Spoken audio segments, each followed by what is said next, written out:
Joke lang. Thank you. And for the writers naman po, ano po yung naging influence nyo in making this Project. project? The concept was given to us, and then after that, we developed kung sino ba talaga yung mga magiging characters ng pelikula. And I think to add up din dun sa pinag-uusapan nating friendship between si Kim at saka si Sian. Kasi if you'll notice, yung friendship ni Babs at saka ni Belle, it's very much, ewan ka, from the little that I know of the two of them, parang ganun kasi yung friendship nila. They're very comfortable with each other, ganyan. And sobrang I think after namin mag-brainstorm, kaya after we talk to them separately, siguro nagkaroon kami ng mga ideas kasi, di ba, parang we wanted to also fit the characters dun sa personality nila. So it's kumbaga mas magiging natural yung kalalabasan. As for the story, I think nabanggit naman na parang we all have, di ba, we all have regrets in life, and di ba, parang isipin natin, gusto natin mag-time travel talaga. So yung sa pelikula namin, literal na nabigyan ng chance to time travel. So, ayun. Yun po, since this concept was given to us, parang nilaro namin siya after na, ano nga ba yung possibilities na gusto mong baguhin sa buhay mo. And of course, we took into consideration the characters we're building for them. So, we were hoping na sana kilig siya, totoo siya dahil may friendship, and at the same time, kahit may time travel siya, it's very real on the emotions. So, Okay. Congratulations. Yeah, again, congratulations. Thanks so much, Miss Nick. Next question naman is from... Hi guys, I'm Rowena from starcinema.com.ph. Yung first question ko para sa'yo, Kim. Kasi curious ako, paano nyo pinaghandaan ni Miss Ai yung pagkakapareho yung similarities sa expressions, mannerism, kasi kitang-kita sa trailer na parang sobrang similar niya talaga. So, paano niyo pinaghandaan yun? Ano yung mga pinag-usapan niyo for that? Kami ni Mama Ai, nakakatuwa nga kasi hinahayaan niya ako. Parang, ano gagawin natin dito, baby girl? So sabi ko, eto gagawin natin, Mama Ai. Bago tayo mag-line, gagawin tayo. Tapos 1, 2, ito naman, 1, 2, 3. Tapos gagawin tayo, 1, 2, 3. Tapos babawasan na lang ni Direct. Huwag na yung dulo, dalawa lang.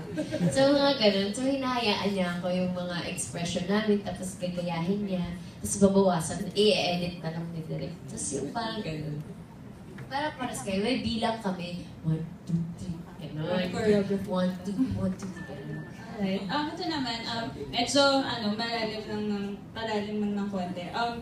Yung dun sa concept diba ng past tense, kayo personally, kung merong moment sa past mo, kahit specific moment lang sa past, na hanggang ngayon sa present na sobrang relevant, ano yung pwede niyong ma-share sa amin? What do you mean na parang Balikan. As in like, gusto namin balikan pa? Or, not necessarily po, basta po moments sa past, parang pwedeng victory, or parang maybe a heartbreak, or challenge po. It's fresh sa memory namin? Relevant in what sense? Na hanggang ngayon po parang it helped you become the person you are today. Okay. Kung ganun, I think marami. Kasi, I'm 41, so marami na akong pinagdaanan sa life. Marami na! Mature! Mature! Hindi, pero siguro, one is, yung my dad, losing my dad na before I became a director. So parang every time, parang like now, whatever I do, I just imagine that he's still there watching me. So parang, alam ko that I regret na I missed out on a lot of, moments with him. But I know that he was my #1 fan and he was cheering me on the whole time and he didn't mind that I wasn't there. So parang alam ko that whatever I'm doing now would have no relevance if I just give up and if I stop, because I know that he was he really inspired me to be where I am right now. So yun, siguro that it was really painful, but knowing that my dad's loss is, parang I'm dedicating this to my dad's loss, or to my dad.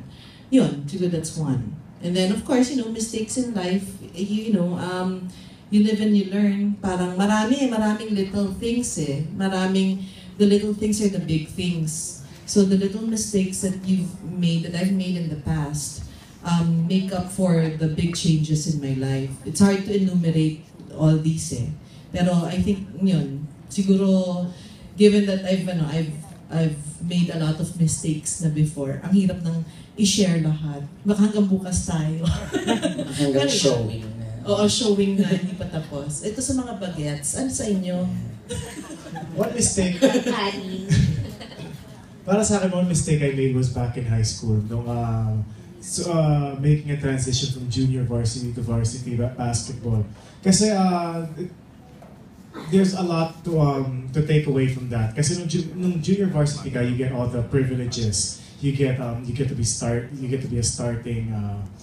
part of the starting five. Pag varsity ka na, you have to prove yourself again. So what that taught me is hindi ka pwede masyado maging kampante. Yun yung, I guess para sa akin at that time, masyado ako naging kampante. Pag crossover ko naman, ganito pa rin ako ito pa rin eh. So I carry that up to now na pag masyado kang kampante, matatanggal sa'yo yung mga privileges na meron ka. Yun. Kim naman. Ako, wala naman masyadong major. Pero siguro yung sa mom ko, kasi she left ng mga 9 years old ako. Sana napigilan ko. Pero bata pa kasi ako noon eh. Siguro dapat may pera lang ako noon. Dapat hindi ako natulog para paggising ko, nandyan pa rin siya.